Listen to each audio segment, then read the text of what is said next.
¡Ay, ay, ay! Somos guardianes del monte, somos un pueblo-nación, somos a los que llamaron el pueblo Camichingón.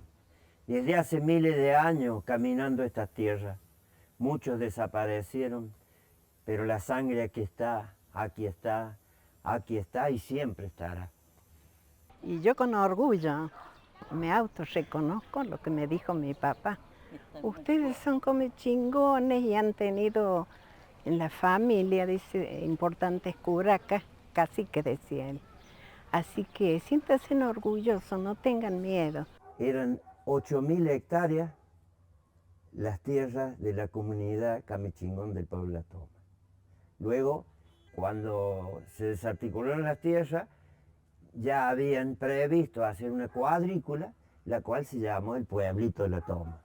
Ahí fue la otra reducción, o sea, retiraron a todos nuestros ancestros que vivían en 2 hectáreas, en 3 hectáreas, en 4 hectáreas, que criaban animales, fueron reducidos a terrenitos.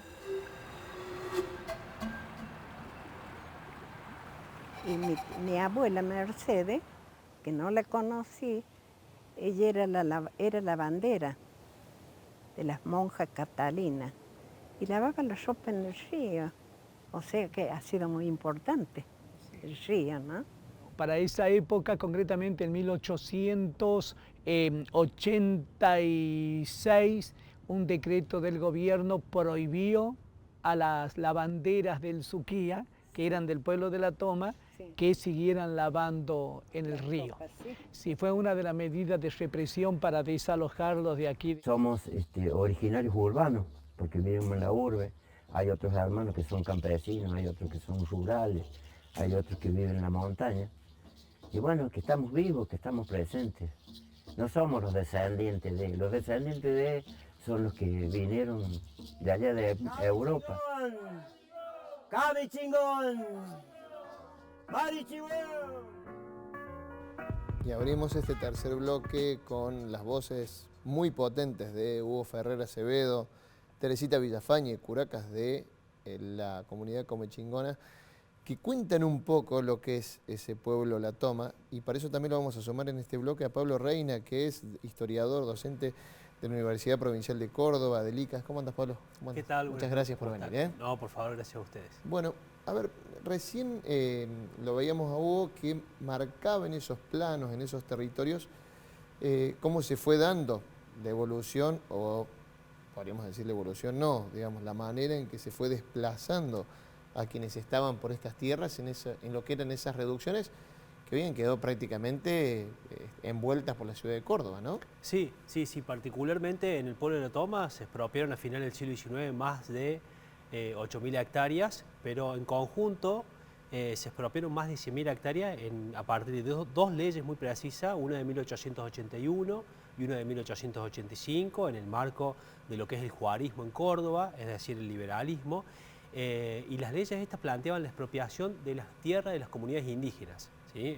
Así es el nombre. Así redactado. Exactamente, es más, la ley de 1881, el primer artículo dice, se manda a medir las leyes ocupadas por las comunidades indígenas. Y se refería, y a expropiarlas obviamente, se refería a 6 comunidades en particular, a La Toma, a San Marcos, de donde viene mi familia, yo también pertenezco al pueblo comechingón, Soto, Pichana, Quilino y Cosquín. ¿Sí? Entonces, en ese momento, a finales del siglo XIX, se expropian más de 100.000 hectáreas de esas comunidades indígenas. Y diferentes puntos de lo que hoy es el territorio provincial. Exactamente, digamos, ¿no? Que estos 6 lugares que yo acabo de nombrar eran antiguas reducciones o antiguos pueblos indios. De hecho, en la legislación de la época se las marca como comunidades indígenas o como antiguos pueblos indios que habían sido creados desde el siglo XVI en adelante. Y ese proceso de expropiación de tierras a finales del siglo XIX, que es muy poco conocido y que es llevado adelante por el concuñado de Julio Roca, es decir, claro. Juárez Selman. Digo, es un proceso... muy poco conocido, decías. Es muy poco conocido, ¿sí? Y es un proceso que implicó, ¿sí? Que después la gente de las comunidades pasen a ser, ¿sí? Percibidos como criollos, como ciudadanos, y que empiece durante el siglo XX un proceso de proletarización que ayudó a la invisibilización en la que hacía referencia Jorge hace un instante.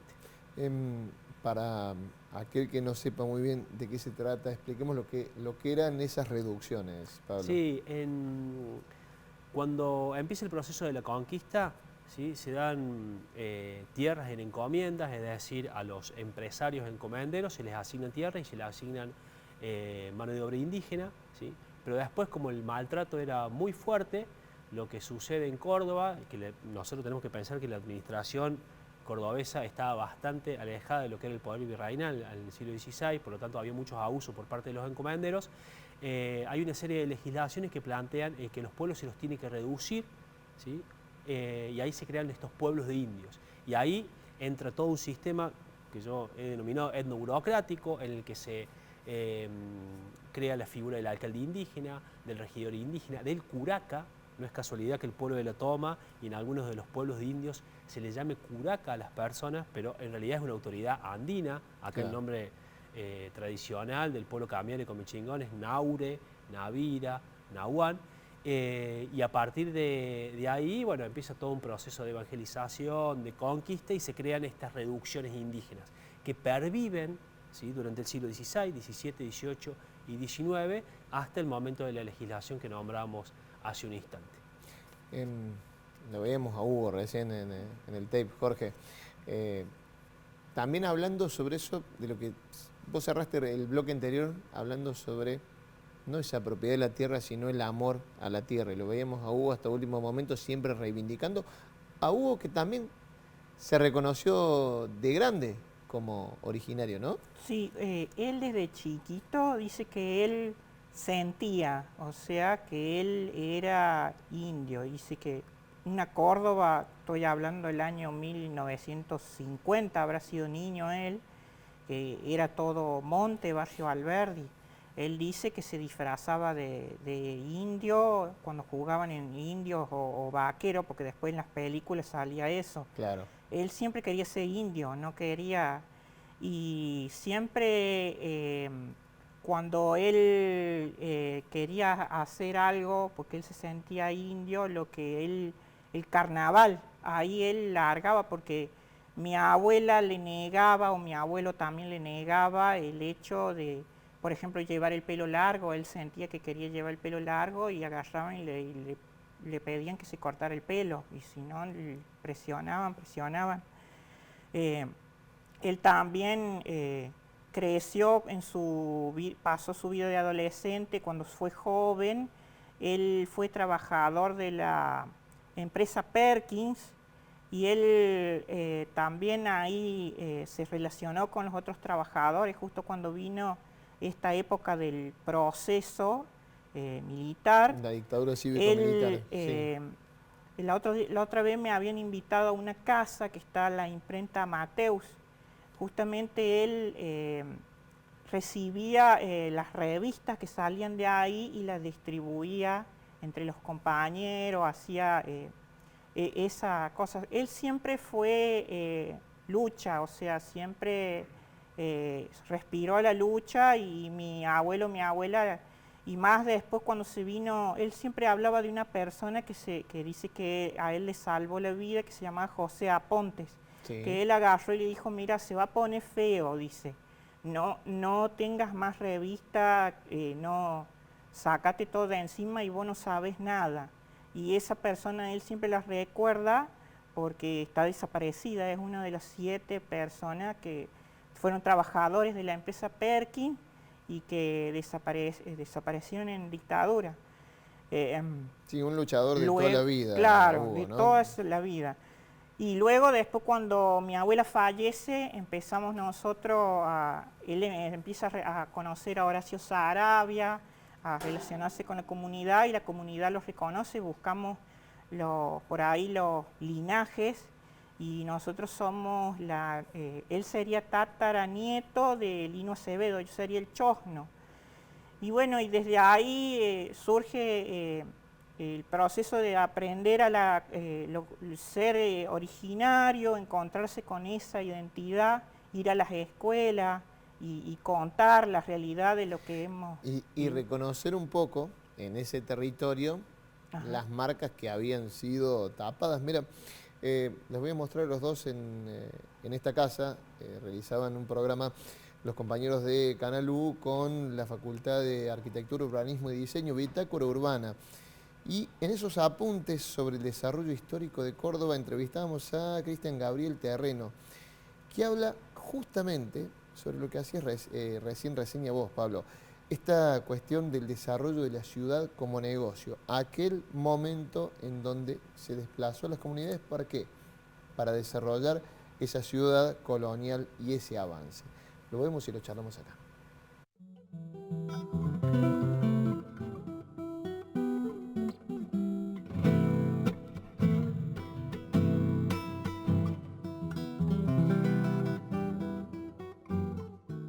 Alberdi, en su origen, fue el pueblo de la Toma, o el pueblito, un poco despectivamente. ¿Por qué? ¿Qué era el pueblito? Era una reducción.